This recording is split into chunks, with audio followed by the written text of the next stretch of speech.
Welcome back to Religion in the News. My guest today is the principal of Suburban Christian School, Mr. Jeremy Wilhelm.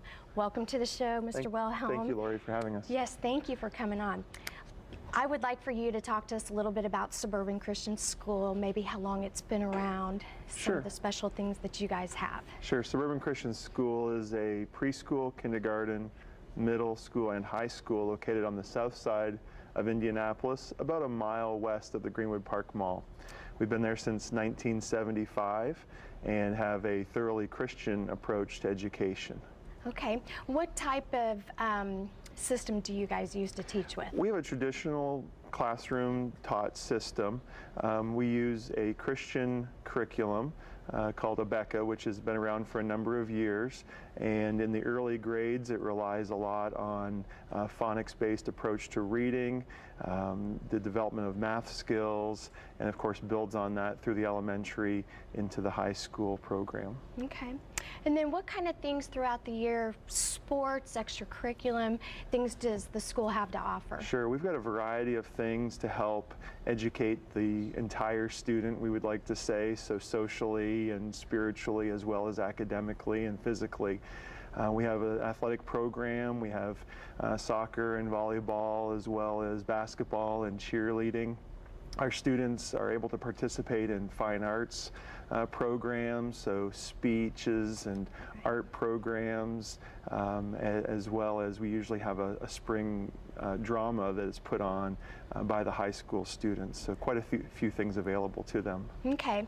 Now for homeschoolers, do you have anything that you offer? We do have some services that we help because we know there are so many homeschool families in the Indianapolis area. They're able to come in and participate in our choir and band programs. Some of our athletic programs are available to them as well, and so we try to meet the needs of a variety of families on the south side of Indianapolis. Okay, and I was also reading, and I read that 90%, around 90% of all your students graduate. We really do have a great percentage, and it's probably even a little higher than that, of students that come through our program who graduate from our high school and then go on to college programs either here in the state or many times even outside of the state. Awesome. Well, look, Mr. Wilhelm, we're going to put up all the contact information on the screen and how they can get a hold of the school and you as well. And we really appreciate you coming on the show and sharing your story with us. Thank you for the opportunity. Yes, thank you so much for coming on. And now to you, Marie. Thank you, Lori. Good morning. My name is Maria Pimentel-Gannon, and my guest today is from the Neighborhood Christian Legal Clinic. He's attorney Chris Purnell, and we'd like to welcome you to the show, Chris. Thanks, Maria. Glad to be here. You're very welcome. Now, the Neighborhood Christian Legal Clinic is a clinic in the community that does a lot of good work. Could you please tell us a little bit about yourself, about the clinic, how you came to the clinic, and what you want us to know about the clinic? Sure. So I'm an attorney and a Christian attorney, which is, it sounds oxymoronic, but it does happen. What drew me to the clinic was I was looking for an internship opportunity in my third year of law school, and a couple of my friends through Christian Legal Society had said, hey, you really should check out the Christian Legal Clinic. And so I did, and I worked on an asylum case, and my life was shattered in a lot of ways. Just seeing the power of working with people that have been victims of injustice. And my particular client had been the victim of injustice in Uganda and seeking refuge in the States. And so working with him, seeing his humility, seeing his godly character really changed my life. And through a series of wonderfully serendipitous circumstances, was able to come on at the clinic in 2008, and I've been there ever since. Wow. And the clinic is experiencing something big this year, It right? is. It is a banner year for the clinic. So about 20 years ago, this year, a group of Christian attorneys out of Tabernacle Presbyterian Church, which is down there by 34th and I think Central. Yes.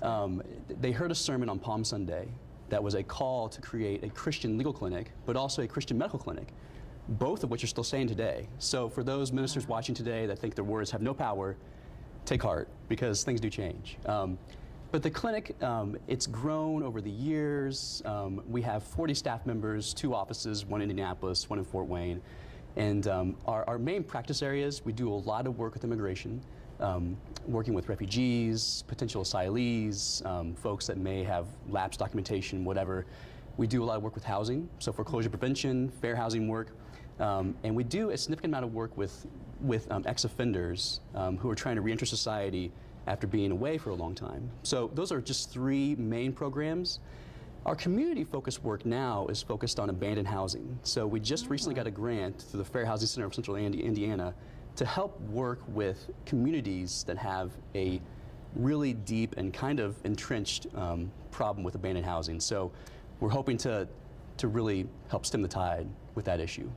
Wow, it sounds like you do quite a bit for the community. And is this your 20th anniversary? It is. This is the 20th anniversary, and what we're trying to do now this year is really celebrate what the clinic's done and also forecast where we're going. So we have a lot of events. We have a beer tasting coming up in June, which should be a ton of fun.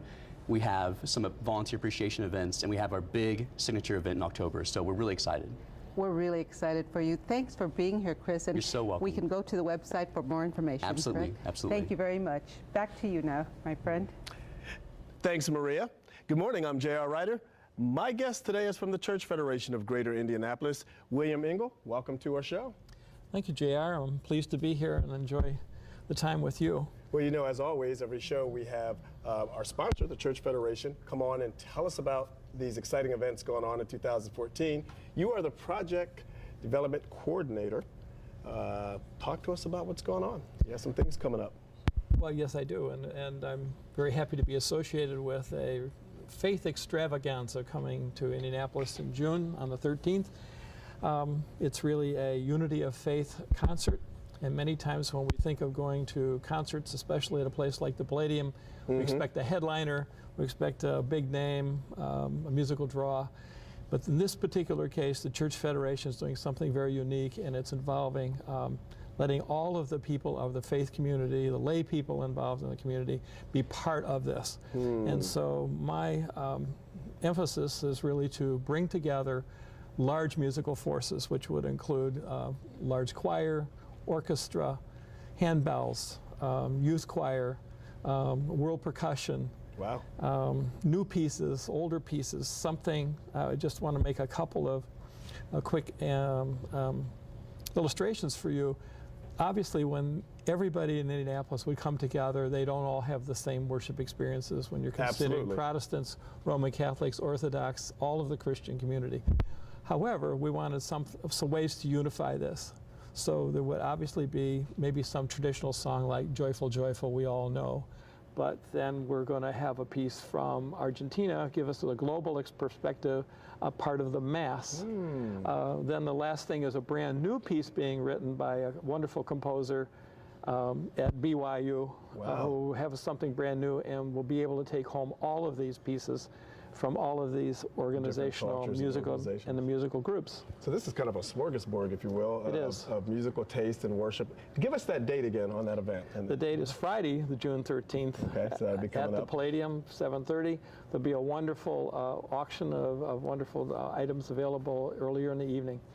So we look forward to having everyone come and go to the church website or call the Church Federation at 926-5371 to give their name if they'd like to participate in some way in one of the organizations. Absolutely. Rehearsals and stuff. It almost sounds like an offshoot of the gala, where they had the music, the talent program, and that sort of Exactly. thing. I'll make sure we put the website up, which is indyfaith.org, and for those who want more information, they'll be able to get a hold Yeah, of it this that is way. So, another gala. another gala. Thank you, Bill, for Thank you. being Ciao. with us here this morning on Religion in the News. And thank you for joining us. That's it for today's show. Be sure to tune in next month for another exciting episode of Religion in the News. You can share your upcoming event on our calendar by sending it to us at least 2 weeks in advance to the Wish TV address on the screen. Email us your event and your prayer requests at religion@wishtv.com. You can also check us out on Facebook under Religion in the News. Check out our guest info and calendar events this week by visiting wishtv.com, click on Community, and then on Religion in the News. Also visit the Church Federation of Greater Indianapolis' website at indyfaith.org. Here's our calendar. Have a great week.